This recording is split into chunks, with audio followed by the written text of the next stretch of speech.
Hello, everybody. It's me. In fact, your boy, Sil the DM, and we're back with another The City campaign recap for the end of Act 1. Today, when we're diving right into this, people, no pimping the Patreon, no talking about how it's late. We're just going. We're going. Um, we dove right into the story. Um, The giants had gone back inside, and everyone realized, who didn't already know, that those were the four Jarls. And it was quickly explained to the group by Thregga and Siren that if the four of those were anywhere near each other without just actively trying to kill each other, all of the north might be in danger. Like all of the Hefdom, all of the city and Stockton and Wharf, everywheres could be in terrible danger. Um, However, Thrugga did believe that any guards they would normally have watching the outside of the entrance of the gate would probably be directed inward right now, as having three other Jarls inside their base would make them extremely vulnerable, and they would want a large force there, just in case shit goes wrong. So at which point the group moved forward and fanned out, trying to determine an entryway into Stillfjord without having to use one of the two ways they've already discovered. And it was at this point that Siren felt himself going a little numb and noticed an outline in the ice. And he could feel the frozen mark on his chest pulling towards it. And he pointed it out to a few of them. Everyone got together and looked at the wall and couldn't really see anything, really. It just looked like more ice and snow. But the two rogues, Thregga and Midnight, began tinkering with it together. And eventually Midnight found a little button hidden in the ice um, that, when pushed, dissolved a door away. And the party took this opportunity to dive inside to the medium-sized door. Thregga turned and closed the door behind them, finding the button on the inside. And everyone noticed that this was sort of opened into a very dark, very large chamber. So large, even those with superior dark vision couldn't really see very far into it. However, just as the door closed, those with the 120 feet of dark vision did notice a large, sort of like boulder-like rock in the center of the room begin to move. And a pair of brilliant snow blue eyes opened in the darkness, and a voice began speaking to them in giant, growling at how if the giants would think to insult them by having their punishment be delivered by small creatures, they were barking up the wrong tree. And everyone very quickly realized this was the dragon, and the temperature in the room very much lowered. And at this point, some people had to make their saves against dragon fear. Several people falling back against the wall. Zahn and Darnik collapsed against the wall. Zahn partially because of the supernatural dragon fear, and also because somewhere in the distance Zahn could hear wolves howling and dogs barking. However, Levi and Thregga managed to keep their cool, and as both of them seemed to know Giant, though Thregga wasn't nearly as literate in it as Levi, they tried to talk the dragon down and explain that they were here to steal from the giants. They're not here to befriend them. And as this happened, the dragon sort of unfurled itself, and some pale white light and blue light, sort of almost like bioluminescence, began to radiate off of its scales. And everyone was able to properly see it. And about a minute passed while they were all conversing in giant. So the people who were affected by the dragon fear sort of came out of it. And they noticed that the dragon looked battered and broken. A wing with tears in it. The actual bone of the wing seemed to be bent unnaturally. There were gashes into its eye, above and around its eye, and its body just looked like covered in wounds and dents and blood. Um, and the party seemed pretty upset that the dragon was being held pretty clearly prisoner. And there was this massive collar around her neck. And the dragon spoke to the party for a little bit, and they had a bit of a back and forth, and discovered that the dragon had been captured by the Jarl in a moment of carelessness. It had apparently killed something on top of the ice shelf while it was flying, and had enjoyed a rather delicious frozen meal, and had just sort of drifted off into a lazy slumber, and that it had woken to the giants attacking it. And while one or two, maybe even 5 or 6 regular giants were nothing to the dragon, the Jarls are truly powerful. And since the giants are all immune to her breath weapon, it means that one of her main forms of attack were pretty ineffectual against a large group of them. Not only that, but as the group discussed with Threga before, the giants use a sort of giant insect called a remoraz. Remorazes are kept by frost giants to act as living forges. They feed the remorazes and keep them safe from other monsters, and in return, the remorazes become fat and just enjoy living as forges. Um, and as they said this, they noticed that the wall in the side of this huge prison to the opposite end looked like it had been melted and refrozen repeatedly. And there were burns along the dragon's back, and she seemed to imply that they would use remorazes in their torture of her, because remorazes' bodies are actually extremely hot, and they would probably deal fire damage if you're close to them. Remorazes are one of the few creatures in D&D that sort of break the inherent balance. Normally in D&D, if a monster is immune or heavily resistant to cold, that monster is also extremely susceptible to fire. It's almost like a balancing act. White dragons, frost giants, they all have a vulnerability to fire. Remorazes are immune to fire and cold, so they can feel a little unfair, because they are just a living furnace that exists within a frozen tundra. Which makes them excellent monsters to throw against a party that's been traveling in a northern wasteland and is becoming too reliant on fireballs and scorching rays and the like. But the party decided that they would definitely want to try and free this dragon. And Valinor stepped forward. Valinor's player isn't with us anymore. He re-upped in the military again and is going to be gone for some time. But I was piloting him, which basically means unless I absolutely needed to use him, he was just not doing anything. However, Valinor had the best Arcana check, so he stepped forward to inspect the necklace, the collar that the dragon had on, this huge metal collar. And after looking at it, determined that it was probably adamantine, and had extremely powerful magic layered into it to prevent the dragon from using any of their magic, their breath weapon. Even their full strength seemed to be reduced, as the dragon didn't seem to be able to pull it off. Plus, it's adamantine, and that's just hard even for a dragon to punch through.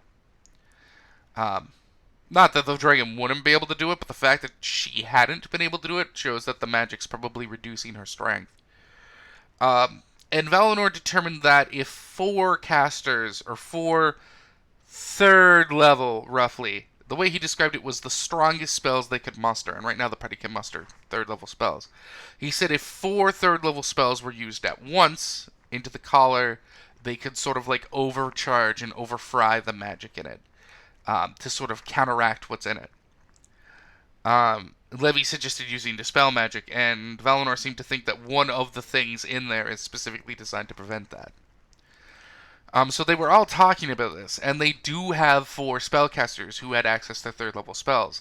But it would be Valinor's last 3rd level spell, as he re-upped his tower for the day, which isn't able to be cast as a ritual. It is a 3rd level spell. It takes the spell slot. And it would basically cut everyone else's maximum spell slots in half, while they're behind enemy lines trying to steal from an army of frost giants, with 4 fuck-off frost giant basic demigods above them. So they were really leaning towards just doing it and trying to just, again, avoid conflict. And it was at this time that a figure appeared before Siren. The same figure that had appeared to Siren when he had his vision originally, when he got that paw print. The vision that had appeared before Fen and Kalios, the two elven gods who had taken the form of great wolves.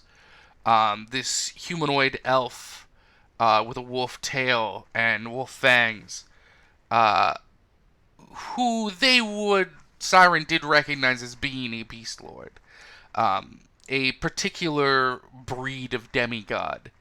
Um, when a mortal rises to become so closely tied to a particular animal that they sort of ascend into becoming like a demigod of that animal. Um, I believe someone knew his name, but he showed up and spoke very quickly with Siren, while everyone else seemed to be frozen. He explained that his friends could, in fact, do what they were talking about. They could all spend their spell slot and undo the collar. However, he also explained that that boon he gave him, that freezing part of his chest, which he apologized for, he didn't realize it was going to be causing Siren so much pain. Um, but it was sort of like a one-time use, uh, sort of surge of energy that Siren could use to undo the giant's magic. And the party, after Siren sort of snapped out of his vision and told this to the party, he eventually decided to do that.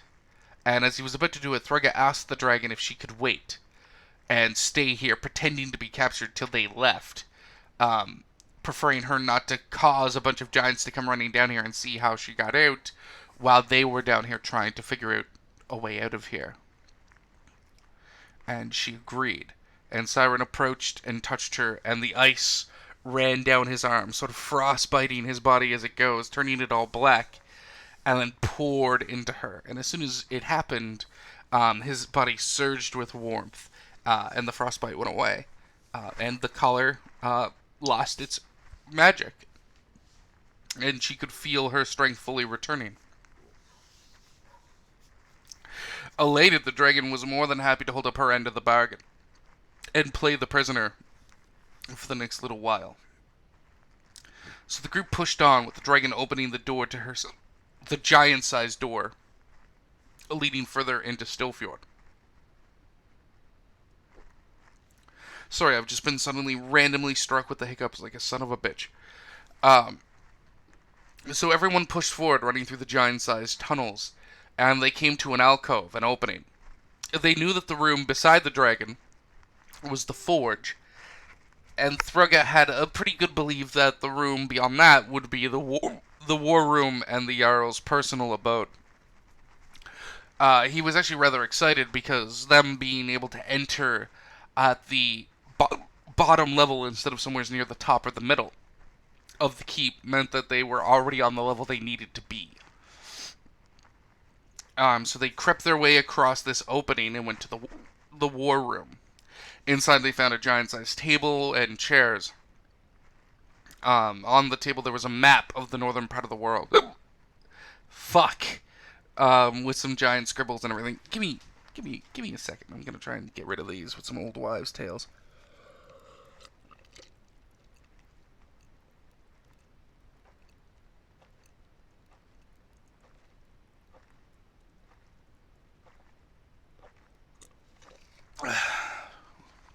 There we go. Sorry for the ASMR of me gobbling up some water. So yeah. A few of them crawled their way up to the table and wrote down what runes they could see on the map and take what notes they could. And it was at this point that Thrugga sort of branched off from the party, heading further away into what he believed to be the Jarl's room. Those who weren't on the table didn't want to really lose sight of him, so they kept track, except for Darnik, who waited for Zon and Midnight, I believe, who were up on the table to finish. When the two of them finished, all three followed the rest of the group into the room. Inside, they discovered the giant Jarl's bed, a massive chest, a work desk, which did seem to have a journal on it, which was quite interesting to them, as well as the giant's weapon, a large-sized great club, just fucking massive, easily as bigger than Thrugga, in terms of width, and easily bigger than 2 Thruggas tall. And that seemed to be what Thrugga was looking for as he began rummaging through his pack after he helped Midnight undo the lock on the chest. Um, Midnight opened the chest with Threga's help and discovered that inside it was full of sapphires, uh, fucking, and just other gems from green to blue along that gradient. There was also some armor, a weapon, a wand, two scroll cases, and an amulet. One of the giant medals that the other giant jarls all seemed to wear that denoted their clan. Um, Midnight quickly gobbled up about 750, 800 gold worth of the gems and fetched the two scroll cases and then closed the lid. Thraga pulled out a scroll and began casting a spell that reduced the size of the Great Club to be something he could carry. The Great Club is, in fact, this massive haft of wood with an ice spike out of the base and straps of wood curling around at the top around a huge chunk of ever ice. And the weapon is known as Hailstone, and it's quite a legendary weapon in this part of the world. So Thraga reduced it down to a size where he could slide it onto his back and stole it.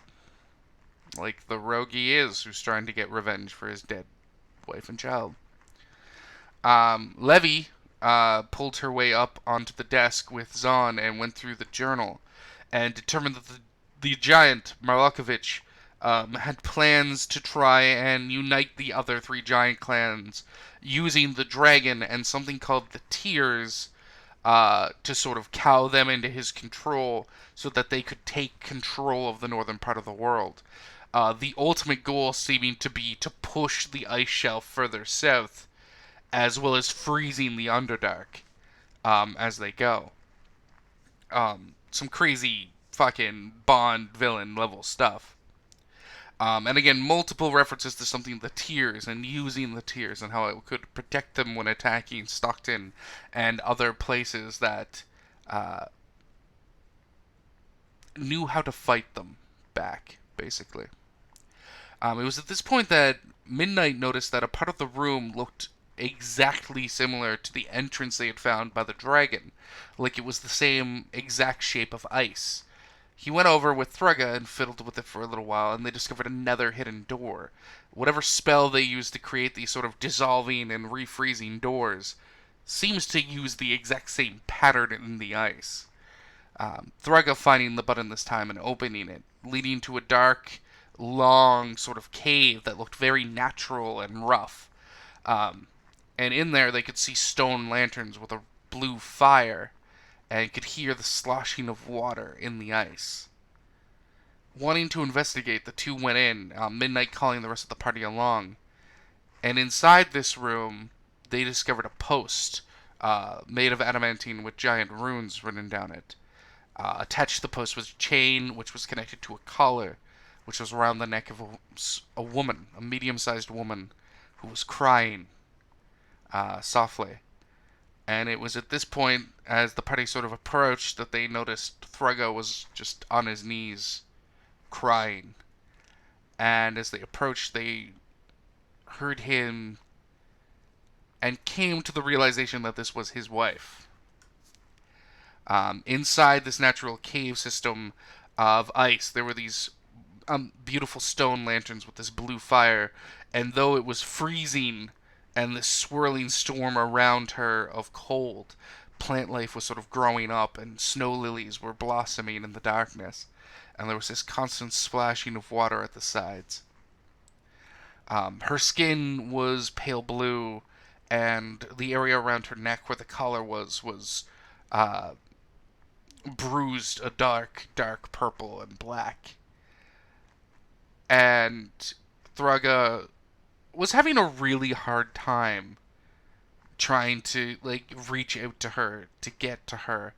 And Zahn, who actually fucking just nailed a history check, had a pretty good idea of what had happened. Because where Zahn's from, Zahn was technically born pretty far away from this part of the world, in a place called Ultan, which in my setting is modeled off of sort of more Asia and feudal Japan. And Zahn knew stories of women, in particular elves, half-elves, Though it happens with humans too, but Zahn was raised by elves, so he would know it more from elven myths of the Yuki Onna, the snow women. Women who die alone, cold, bitter, full of regrets and vengeance and just anger. And how when they die alone like that, there is a chance their spirit will sort of mutate into a Yuki-onna, a spirit of just ceaseless vengeance and rage. A cold, tragic figure that will just destroy anything that approaches it. Um, and there was a moment where Elswa, Thorga's wife, seemed to regain control of herself. And she spoke that her feelings of dying feet away from her son, unable to reach him, both of them buried and crushed in the rubble of their home, inches apart from each other but not able to reach one another, and how she had to die slowly in the cold and pain, knowing her son was dying, just out of reach, and there was nothing she could do for him. And how when she woke up, she was so cold, and then that cold was replaced by this burning heat, and how she traveled north to try and get vengeance to kill the giant, and how she had lost. It was at this point that the group had noticed that as she was crying constantly, her tears would stay liquid until they fell off of her face, and then they would freeze into beautiful crystals and hit the floor at her feet.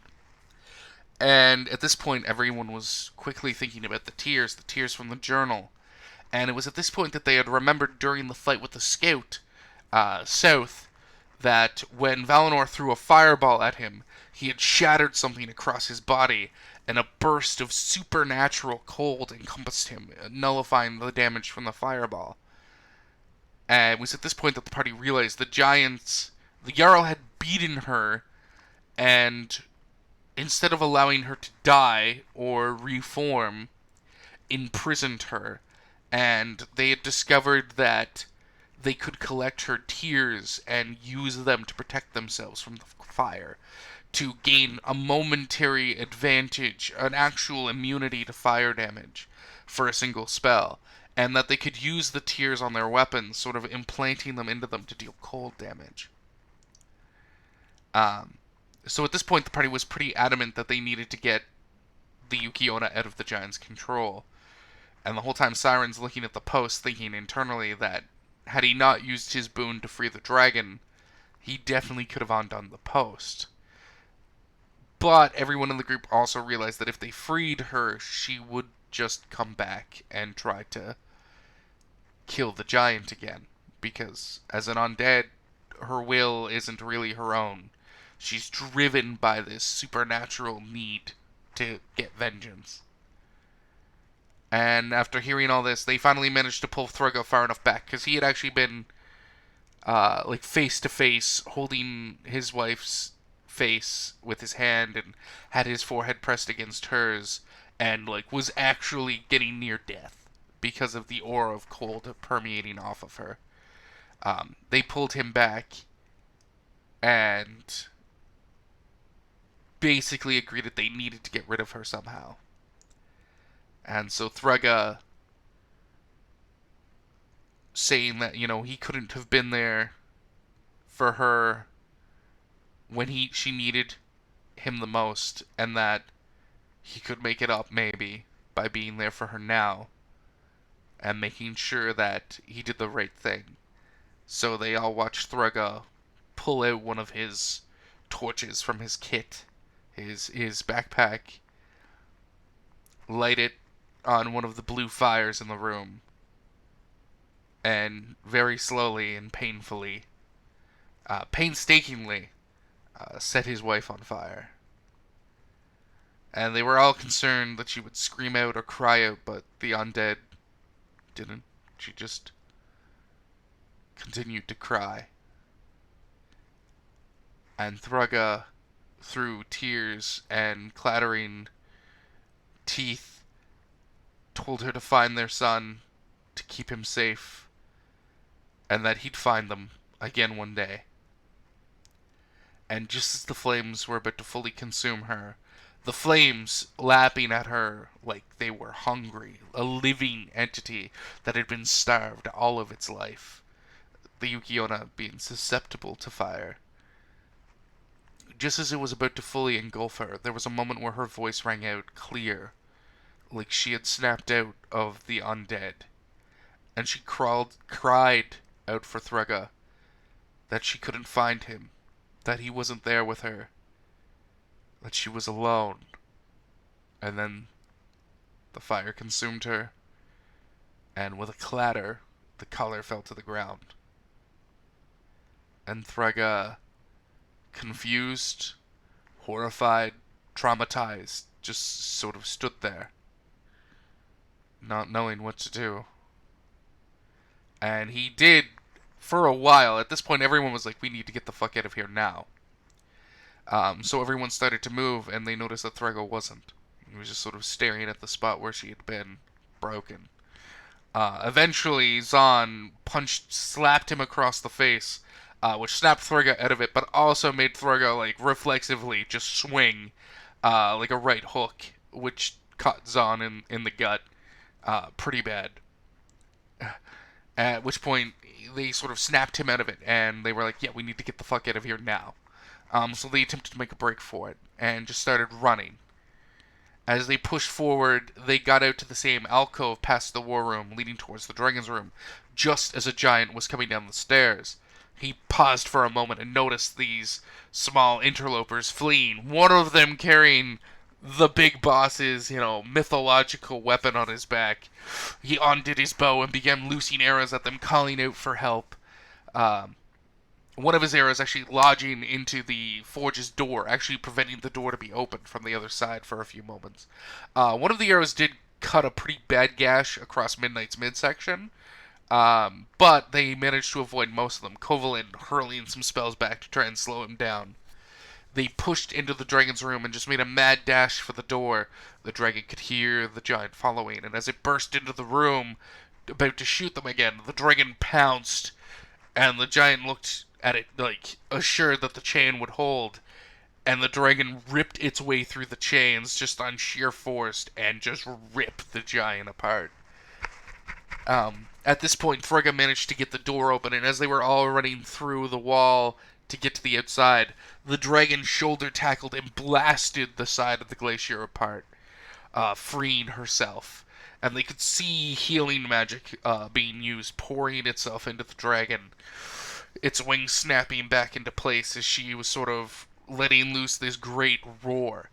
And she told them all that she'd cover them for as long as she dared, basically.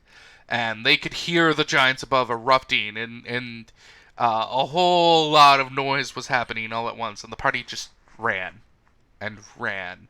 The dragon covered them for a little while, and out of the corner of their eye, some of them saw the dragon leaving after a few minutes, probably once the Jarls got involved, because though she's strong, a single ancient dragon on her own isn't going to be able to handle those 4 Jarls, especially if they were working together. But the sound of the giants giving chase and just the tumultuous chaos behind them was still pretty present, so they just kept running and running, and they ran at full speed for about 5.5 hours, gaining a few levels of exhaustion along the way, eventually sort of collapsing at the edge of the green forest, which would lead into the area where Siren's mothers lived, the small village of Rithshire. It was at this point that they stopped, and some of them collapsed down to the ground and just took a moment, believing themselves to be far enough away. A few of them noticed that they had forgotten the horse, but during the run hadn't made an attempt to say anything about it, wanting to not die, basically. And it was at this moment, while everyone was trying to catch their breath, that the ground began to shake, and an earthquake happened. But this was so much worse than the earthquake that they had experienced the day before. They felt like their brains were getting bruised inside their skulls, their teeth clattering against each other, their bones vibrating in their body viciously. Everyone fell to the ground. Trees in the forest were collapsing. A pulse of aurora ripped through the sky. This brilliant borealis of purples and reds and oranges cleaving its way through the sky. And then they all heard this impossible sound of the earth literally ripping itself apart like paper. And all of this overload and how much they were getting hurt by the jostling earth, they all began to fall unconscious. Several of them noticing Thruga take a pretty hard fall, and it looked like break his arm in the process as he was trying to get into a better position. Um, and then everything went dark for a long time. And then Midnight opened his eyes slowly, feeling pressure on his face. He opened them and noticed his horse, lapping at his cheek, trying to nudge him awake. There was a ringing in his ears. Just pain. He couldn't hear. He was deafened at the moment. Everything hurt. He was bruised and battered. His ribs felt like a few were cracked. His body felt incredibly sore. Slowly, he pushed himself up onto his elbows and tried to rise up. He looked to the left and right first, noticing that his friends were all accounted for. Unconscious for the most part, and looking pretty worse for wear. But they were there. And then he looked around and saw that about 6 or so feet away, where he would expect to see the trees of the forest, there was a cliff. And beyond the cliff was an ocean. Water as far as the eye could see in every direction south. And the forest they were about to enter seemed to be long gone. And instead there was just water. Slowly some of the other members woke up and saw this as well, and their hearing started to come back very gradually. And they just looked on in sort of terror at where the land used to be. And that's where we ended the session, and the first act of this campaign. We are now no longer in the city arc. We are in the arc of the Shatter. Or the Shattering, as it is called.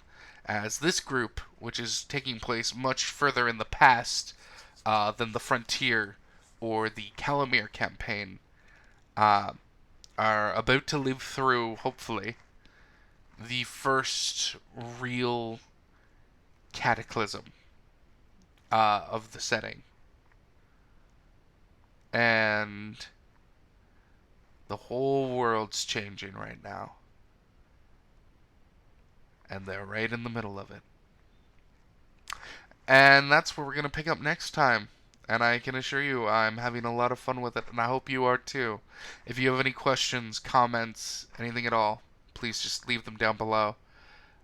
I didn't plug any of the Patreon or anything at the start, but I'm going to plug it here at the end. I have a Patreon. I do a lot of homebrew. I do a lot of original fiction. I do a lot of original fantasy writing in this setting. So if you're interested in ever reading anything like that and seeing more of this setting and like stories of characters and places in this setting, I highly recommend my Patreon. For even just $1, it gives you access to every single post I ever make.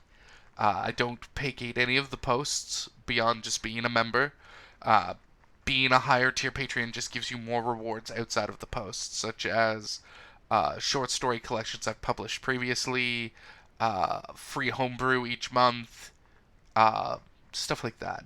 So please, if you enjoy these stories, consider helping me out, because it really makes a difference, both for my motivations to create and just, in my life, trying to find a way to survive week to week, month to month. So thank you for coming with me on this journey, and I'm excited to see where they go next. I hope you are too. Still out.